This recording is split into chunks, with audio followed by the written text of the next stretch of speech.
Good evening, everyone.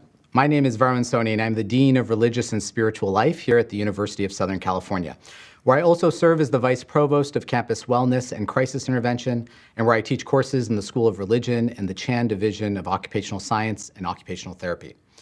I'm so happy today to welcome you to the fifth conversation in our six-part series, Thrive, which brings together global leaders, thinkers, and artists to answer the questions we're all asking ourselves right now. How do we thrive in the midst of a once-in-a-century global pandemic? And how do we live a good life with so much disruption, uncertainty, and anxiety around us? I'm very grateful to our sponsors for this series, Visions and Voices, Campus Wellbeing and Education, the Office of Cultural Relations and University Events, and the Office of Religious and Spiritual Life. I'm also very thankful to President Carol Folt for supporting and encouraging this series, and most of all, I'm super grateful to all of you for joining us this evening. Today I'm broadcasting live from the historic Bovard Administration Building, which is in the middle of our beautiful campus and in the heart of our stunning city. Before we begin, I want to acknowledge that our beloved campus and city were built on the ancestral lands of the Tongva people. And so, I want to take this moment to pay my respects to the Tongva elders, past, present, and future, who have stewarded this sacred land throughout the generations, and to honor their extraordinary traditions, identities, and stories, which are far too often ignored and erased. Thank you. And because we are here in the City of Angels, I would be remiss if I did not mention some rare good news in 2020. Our beloved Dodgers won the World Series last night for the first time since 1988, and so congratulations to the team and to its many loyal True Blue fans. It's really a good day to be an Angelino. When I was growing up as an Indian kid in Irvine, California, I thought I was a rock star, and I was, but only in my own mind. The idea that an Indian kid from Irvine could actually grow up to be a rock star was a dream for me, not a reality. And so it's especially meaningful for me to welcome Samir Gadhia today, a real-life Indian rock star from Irvine who made my childhood dreams come true. Samir Gadhia was born in Ann Arbor, Michigan, before his family relocated to Irvine, California. And growing up in a family of classically trained singers, he started singing at a young age. In high school, he formed a band with some of his childhood friends called The Jakes, and eventually the Jakes became Young the Giant. Signed by Roadrunner Records in 2009, Young the Giant dropped their eponymous debut album the following year, which featured 3 chart-topping singles on it, My Body, Cough Syrup, and Apartment. In 2013, Young the Giant released their second album, Mind Over Matter, which featured the hit songs It's About Time and Crystallized. Their third album, Home of the Strange, featured the single America and explored the urgent themes of immigration and identity and belonging. 2 years ago, Young the Giant released their 4th studio album, Mirror Master, to rave reviews. A stunning album that showcases the band's extraordinary maturation. It offers instant classic songs like Simplify and Heat of the Summer, and my favorite, Call Me Back. The album also features the band's biggest hit to date, Superposition, which reached #1 on the alternative rock charts. Check out the Superposition reprise music video online if you haven't seen it already. It's some pretty amazing stuff. We didn't have any Indian lead singer rock stars to look up to when I was young, and I can only imagine how Indian kids seeing Samir blazing his trail must feel. If there's no first, there can be no second or third. And as the first, Samir has opened the door for so many to come. And so, it gives me great pleasure to welcome to the University of Southern California, the man who the New York Times calls one of the great contemporary rock voices, the lead singer and co-founder of Southern California's own Young the Giant, Samir Gadhia. Hey, Samir. Hello. Good to see you.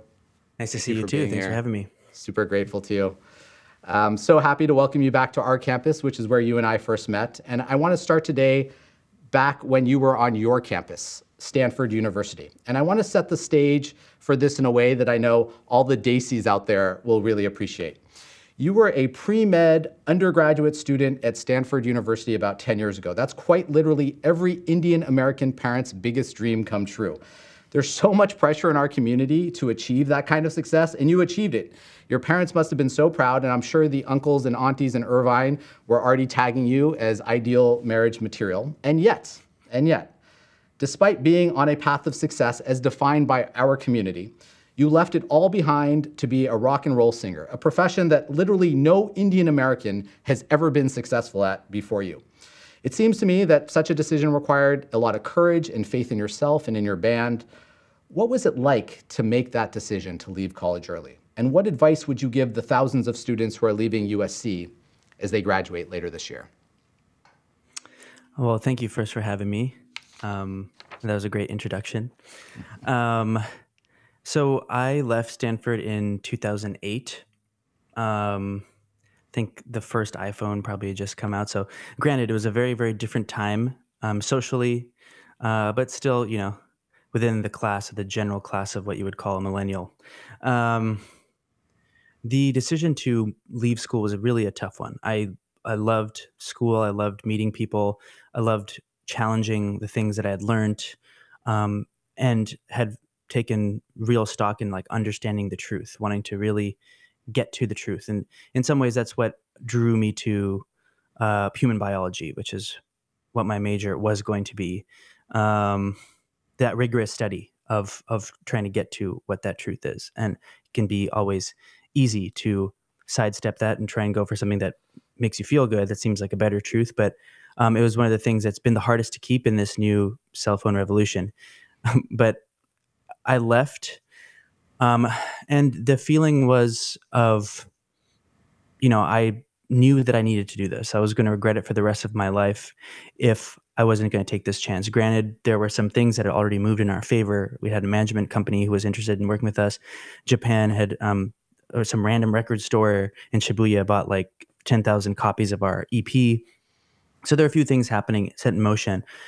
And at that time, I had this distinct feeling that this was something that was going to take myself further in my path as a musician, as a person, in my career, and it's something I needed to do. I think I didn't really realize the importance of that personal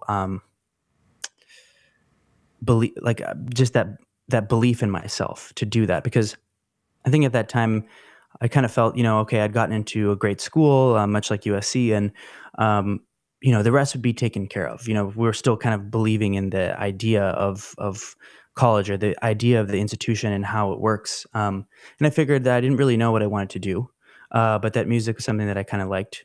I think in retrospect, looking back, it was one of the most important decisions, obviously, in my life, because I really took my fate into my own hands. And so for all those future USC students who are graduating, just know that no one is going to do anything for you. You'll have to do it yourself. And I think that's painfully clear now to a newer generation. But not all is lost. If you work hard, if you cultivate luck, which I truly believe in, just being available and open to the world to be able to have that luck at your hands at any given moment, and then it can happen. I think you made the right decision. And listen, it seems like a lifetime ago, but last summer I went to one of the most storied venues in rock and roll history, the fabulous Los Angeles Forum in Inglewood. Throughout my life, I've personally seen some of the biggest names in rock history perform there. U2, Eric Clapton, Madonna, the Eagles, Phish, The Dead. I saw the last concert ever by one of my favorite bands of all time, Rush, at the Forum. But that night, I went to go see your band, Young the Giant, play to a sold-out Forum, a homecoming show after a triumphant tour and a #1 single.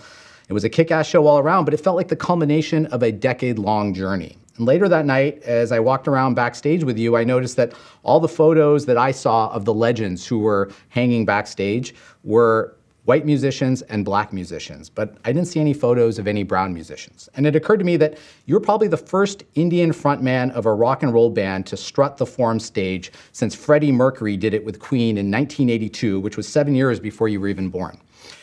What's it been like for you to be a brown rock star within a largely white space? And how are you expanding the conversation about race and rock with your new show, Point of Origin?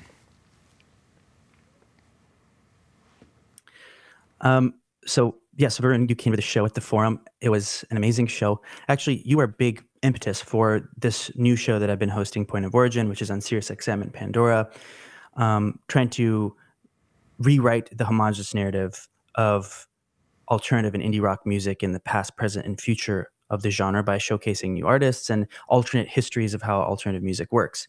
It's something that I've been thinking about for a while now, but it was a slow process. When I left school and I kind of forged my own path to become a musician, I don't think I really realized the importance of being other, the power of that.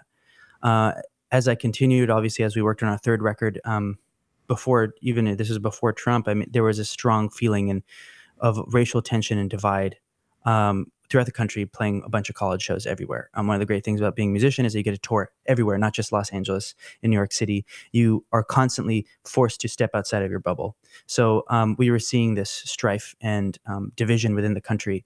And that led me, as culminating with Trump's election, it led me to further delve into my own identity. Kind of really hit ahead at the forum because there's a huge rite of passage.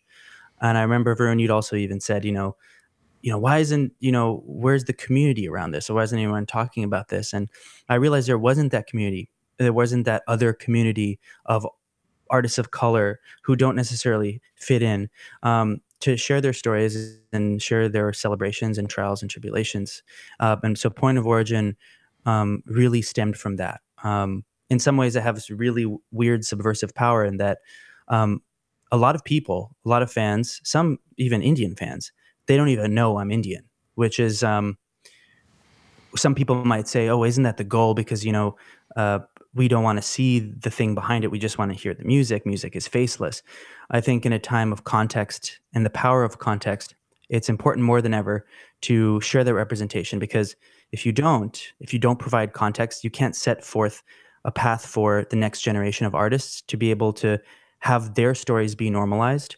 And then when you pretend, or if the end goal is to then just essentially be, no one imagined me to be other, meaning they thought that I was a white guy, then it kind of dilutes the purpose and the intent of everything that I've worked so hard to do. So thank you, Varun, for also helping me with that idea. I suggest everyone check it out. Point of Origin on Sirius or Pandora. It's really deep, and I've really enjoyed what you've done there. We have a campus full of extraordinary performers, as you know. We have musicians, actors, dancers, athletes, and so many others. And one of the things I hear about all the time from students in athletics or in the performing arts is the challenge of stage fright or performance anxiety. You've played over 100 concerts a year for the last 10 years in front of hundreds of thousands of people around the world. How do you overcome fear, anxiety, and the expectations of performing at such a high level night after night after night? To be honest, a lot of people, Varun, you included, have hung out with me in real life. Quiet, introspective, somewhat awkward person. I suffer from relatively severe social anxiety.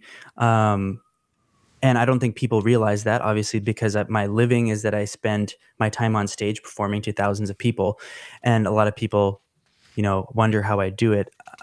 Really, it comes down to the fact that I've been doing it since I was a kid. For me, it's this freeing experience where it's actually the one time I feel like usually in my life where I'm one of the truest versions of myself. I'm not thinking, I'm not on my phone, I'm living in the present.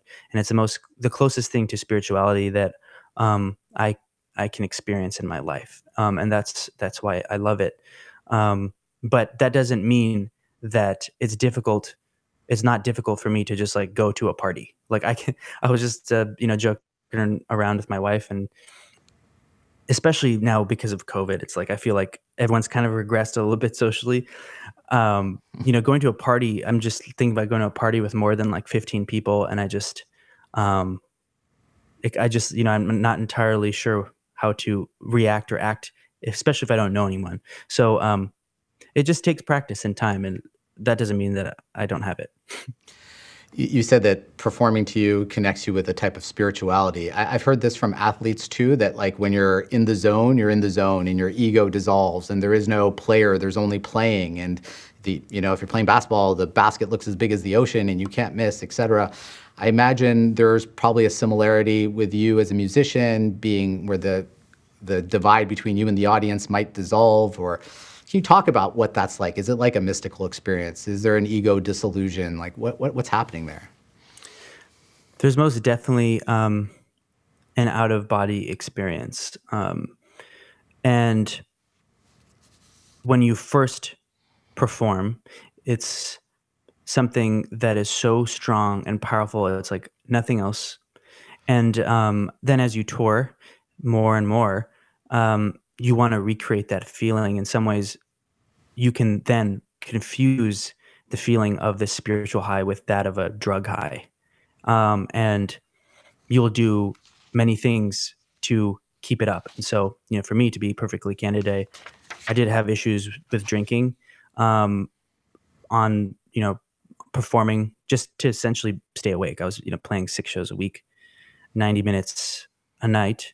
And COVID, I know I'm kind of sidestepping here with multiple questions, but COVID was really a blessing for me in that way to step aside, and even in doing these chats and performances online, it's not the same thing, but I still have this feeling of deep spiritual connection. And it's just everyone has felt that in some regard, maybe if it's in one slight moment, or maybe they haven't fully realized what makes them feel that way, but just chase that, because that natural high there's nothing better. So I want to pick up on that, because as a rock and roll singer, you've got a firsthand look at the sex, drugs, and rock and roll lifestyle that has been totally glorified in popular culture. And as you know, college is a time when students might experiment for the first time, really, with drinking and with drugs. And for many students, their experiences are largely recreational and fun, but for some students, drug use can take a tragic turn. And every year we witness across the country the devastation caused by the accidental drug overdoses of college students. We know now that during COVID, substance abuse is up across the board for all sorts of population groups, including young adults. So can you talk a little bit more about your experience seeing the dark side of drinking and drug use and addiction within the rock and roll lifestyle? And what advice would you give to students about partying, maybe in healthy ways, or about chasing other kinds of highs? Yeah. So, obviously there are two parts of it. Addiction in itself is a disease, and some people have that predilection, some people don't. Oftentimes it can, obviously be the environment that pushes it forward. I feel like being a part of the quote unquote rock star community, there's this idea of keeping your best foot forward, or trying to look cool at all times, trying to look mysterious and awesome. And I think in a lot of ways, that's what everyone deals with now, because everyone's online. Everyone sees their best foot of all their friends. They think everyone's doing the coolest things all the time. They're having the most fun, and they're not getting hungover, or they're not having withdrawals. And it's a very, very complex issue. Just sidestepping the whole narrative of the false concept of rock and roll, of sex, drugs, and rock and roll, which really is a false thing. It didn't really exist. It's a hot take, but everyone who talks about Keith Richards, and even like Mick Jagger used to go on jogs in the 70s. David Bowie was a masterclass businessman as well as Mick Jagger. Jimi Hendrix wasn't always rocking the stuff that he was wearing. They had an ability to kind of separate themselves from being on. Yeah. And now Brian May has a PhD in astrophysics, right, from Oxford. Exactly. Yeah. Exactly.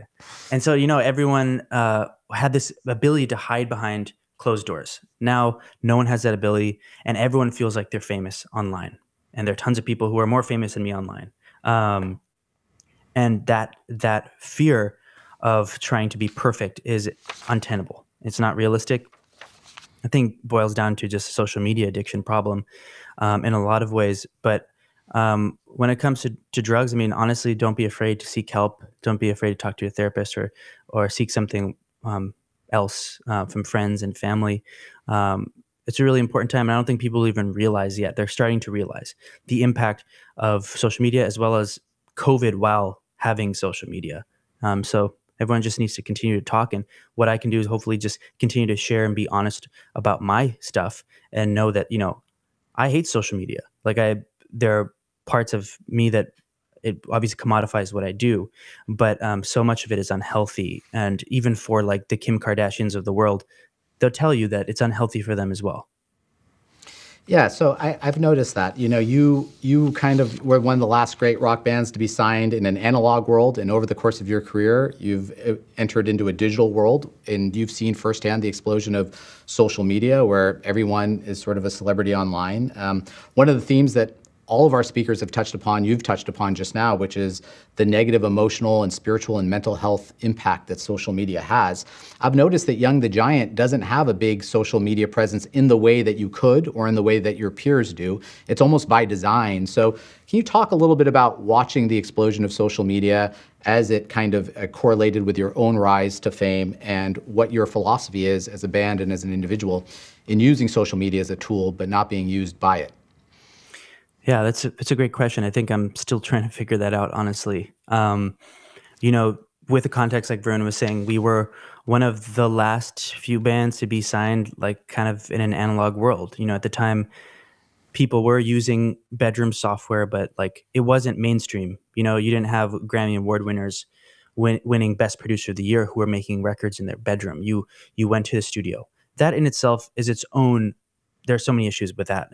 For the most part, it's great that the technology has arrived for the musicians, but we still grew up in this kind of relatively hopeless moment where I don't think even the students remember is there was MySpace. MySpace was the thing. And it was this weird niche world. Everyone kind of knew it was nerdy. And now I just liken that everyone is on this weird nerdy profile and like everyone looks lame on it. But it's just become our life and it literally controls the economy. But I don't know. We were actually one of the first bands, us and The National, were one of the first bands to actually embrace Instagram as a platform when Instagram first came out. And so we had like 150,000 followers or something like that. And that was huge back then. Like no one really knew what the platform was, especially for artists. And so we embraced it at that moment because it felt, we didn't know the impact, the psychological impact it would have on us, nor the impact that it would have on our fans. And then as we continued and honestly just got older, we started to doubt the platform and consciously or unconsciously shy away from it, knowing that it just didn't necessarily make us feel great. There's this notion of, the social media presence of always being viral, always being relevant has destroyed the art form in a lot of ways of most traditional art forms. And that's okay. That's reality. And there's some musicians out there, props to them, who have a really strong Instagram or social media, TikTok, whatever presence and have that ability to do it every day. But I talk to those people. I know those people. And it is torture for them. They are chained to their phones. And they are literally chained to it because they make money doing what they do. So they can't just stop it, or they feel that they can't stop. And if that isn't a drug addiction, then I don't know what is. Yeah. One of the challenges of feeling like we're thriving right now is that we're all consumed by a toxic political culture. And this is especially true now that we're less than a week away from the most contentious election of our lifetimes. And no matter what the outcome of the election, our country will remain deeply divided. You're not an overtly political band, but you are deeply invested in the issues of the day. How does the current moment and political climate shape your writing, your lyrics, and your songs? And how do you think about the relationship between your art and your politics?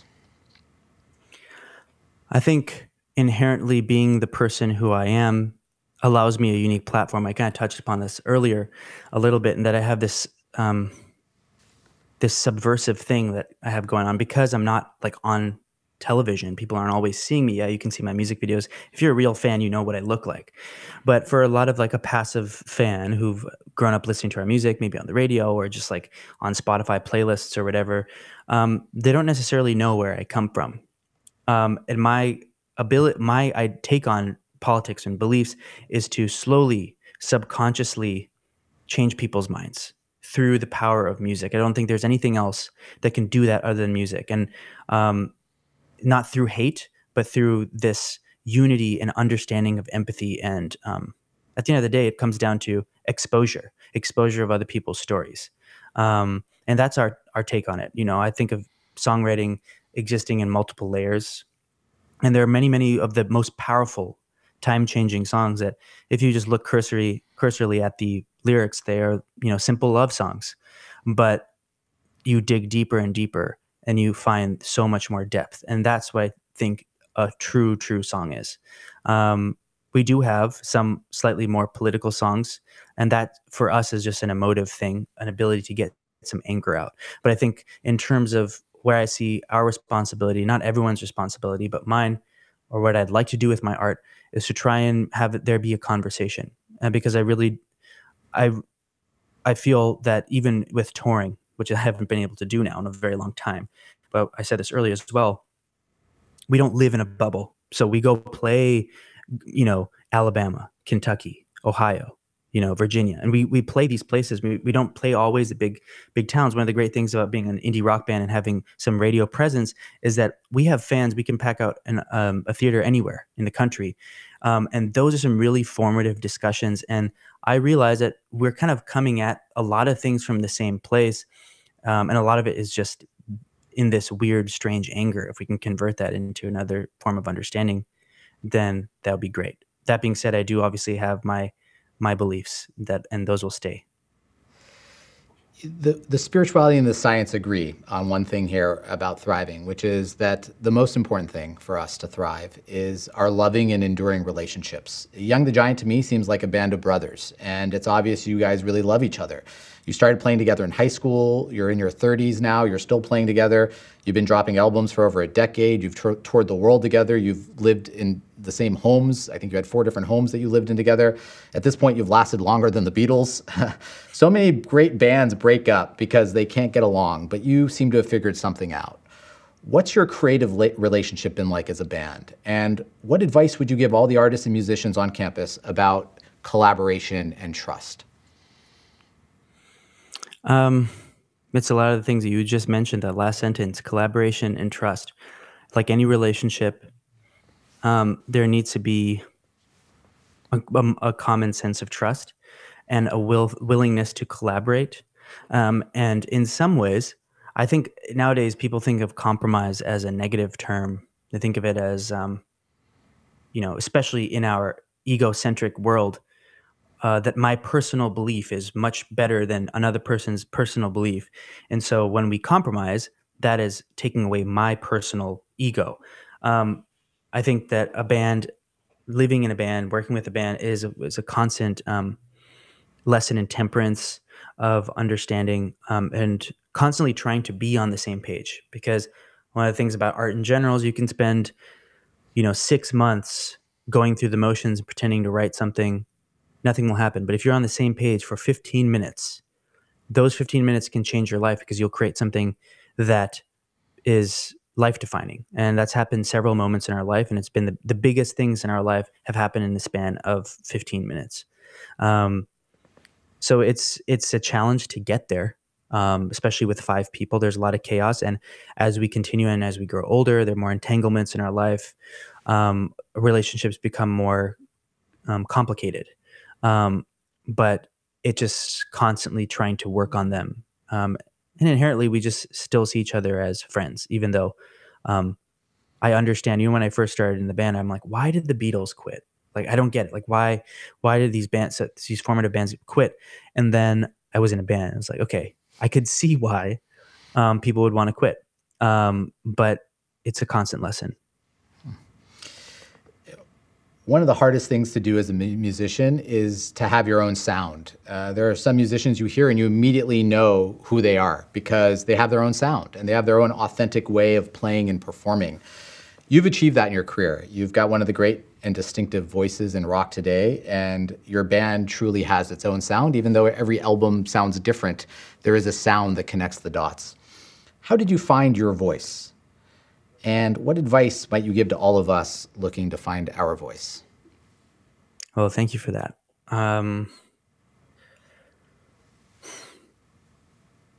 I'd like to say that every time that someone told me something that didn't fall in line with what I thought of my voice, I'd like to say that I always listen to my heart and my soul. That's not necessarily always the case.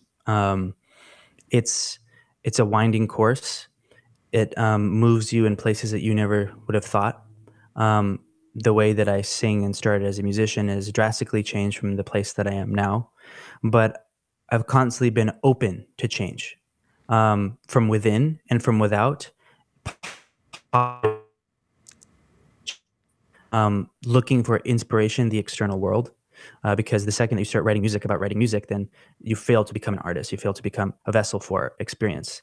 Um, and so that's, kind of been where I'm at. It's just like it's a constant struggle, but everyone just has to stick with it and be open. We've kind of talked a little bit about this, but I want to ask you a specific question. We live in a celebrity obsessed world and city and campus, and that's only become amplified, of course, because of social media. And on the one hand, we grow up as Americans and we're told that being famous is good for our well being because it allows us to live our dreams and inspire others, and it gives us resources and platforms to share our experiences. And on the other hand, being famous seems like it could be terrible for your well-being. Lack of privacy, constant judgment, intense pressure, online scrutiny. You were pretty famous pretty young. I think you're the first Young the Giant album dropped when you were 20. What's your experience been like with fame over the last 10 years? And what would you tell a younger version of yourself about the nature of celebrity, knowing what you know now? I was very fortunate. I came in at a time of a renaissance of what you would call it for alternative music.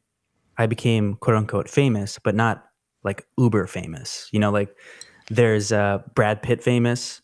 I was never Brad Pitt famous, and I never aimed to be Brad Pitt famous, um, because I do see the negative side of it.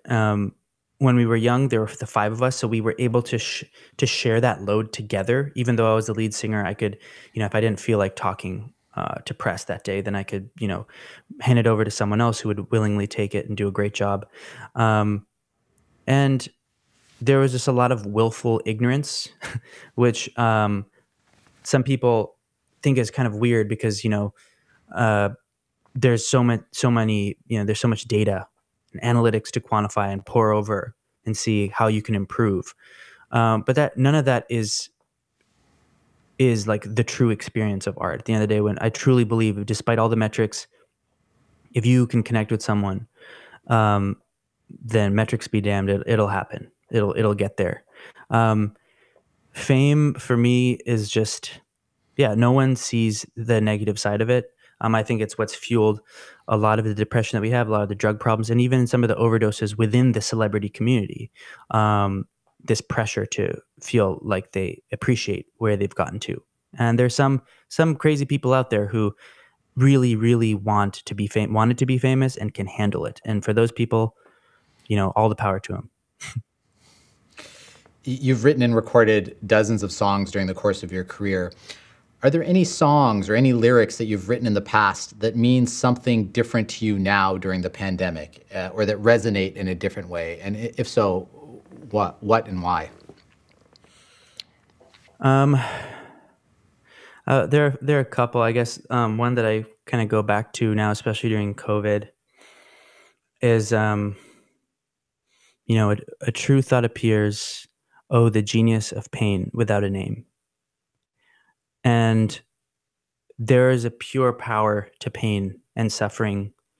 Um, it makes everything else. It colors everything else.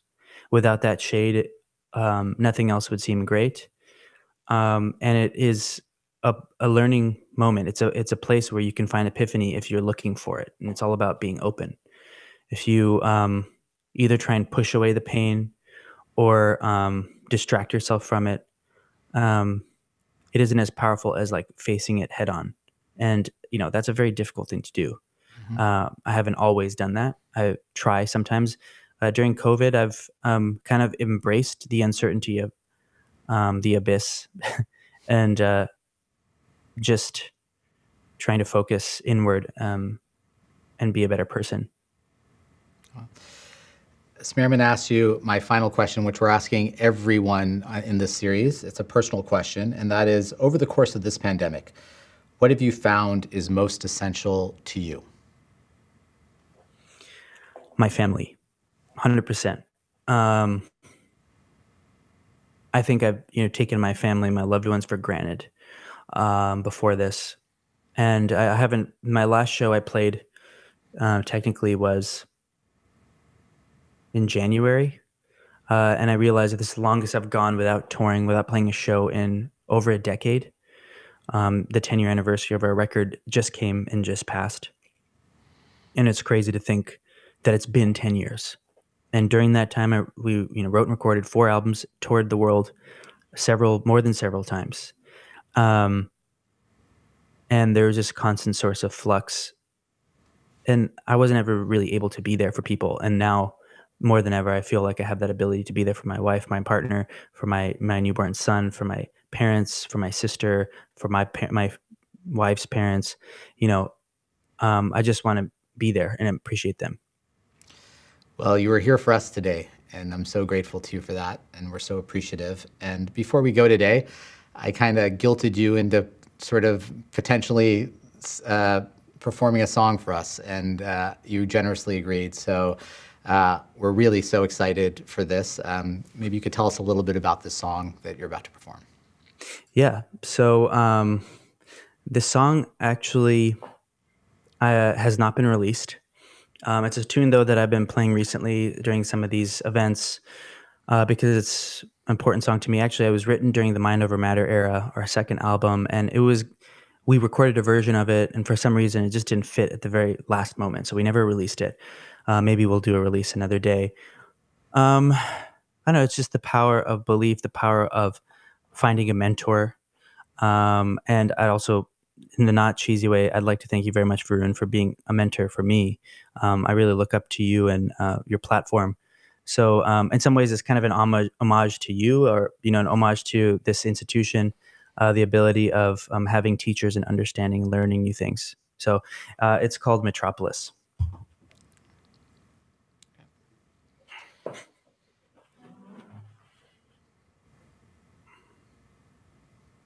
You just made me seem a lot cooler to my wife, I gotta say. So.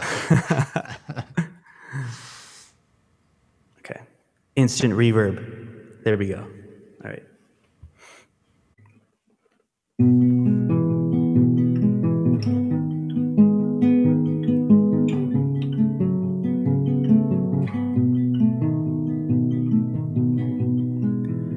It's not for me to believe in everything, and of course, sir, you should know I'd be lying if I told you I'd known. But the world is sincere when you whisper in my ears, take me to a place so divine. Tell me you're the rambling man, and I'll walk for the rest of my life. I'll climb all the mountains and sleep in the wild. Heart in my chest, I've got the rest of my life. It's not too late, just a couple of years down the drain. Oh, I know I've made mistakes. I feel guilt for the things I can't change, but there's nothing I fear when you whisper in my ears, take me to a place so divine. Tell me you're the rambling man, and I'll walk for the rest of my life. I'll climb all the mountains and sleep in the wild. A heart in my chest, I've got the rest of my life.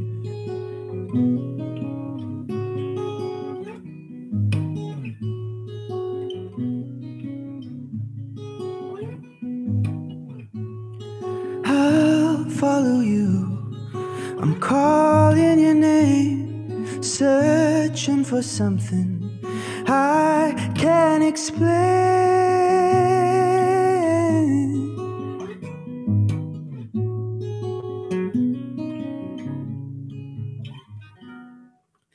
Tell me you're the rambling man, and I won't forget. How could I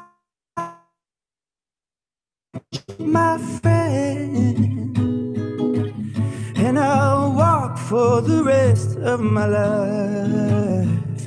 I'll climb all the mountains and sleep in the wild. Oh, heart in my chest, I've got the rest of my life. Beautiful. Thank you so much, Samir. I really do hope we get to hear that at some point as a release single, but what a real gift you've given us today. Sneak preview, lovely, stunning, heartfelt. Thank you, guys. Thank you, thank you, thank you. Thanks for having me. Samir, thank you. I know I speak on behalf of our entire Trojan family when I thank you for your generosity of time and spirit today and for sharing that gift with us at the end. You've given us so much to think about. You've inspired us to find our own voices. I'm so grateful to you for being with us this evening and wish you all the best for your next album and can't wait till we get to hang out again in person. So thank you, thank you, thank you, Samir Gadhia. Thank you. Have a good night. As many of you know, we have a new tradition whereby we give away really cool stuff by our featured guests. And today we're giving away 20 copies of Young the Giant's latest masterpiece album, Mirror Master. And so please fill out your post-event survey that you receive via email and you will be entered into the raffle. I want to thank everyone for tuning in for our fifth conversation in this Thrive series featuring Samir Gadhia. Please make sure to join us on November 12th for our sixth and final Thrive conversation with the acclaimed filmmaker and civil rights attorney, Valerie Kaur. Please check out the Visions and Voices website for more information. Until next time, please take good care of yourselves and each other. Thank you, fight on, and please, please, please, get out the vote. Thank you.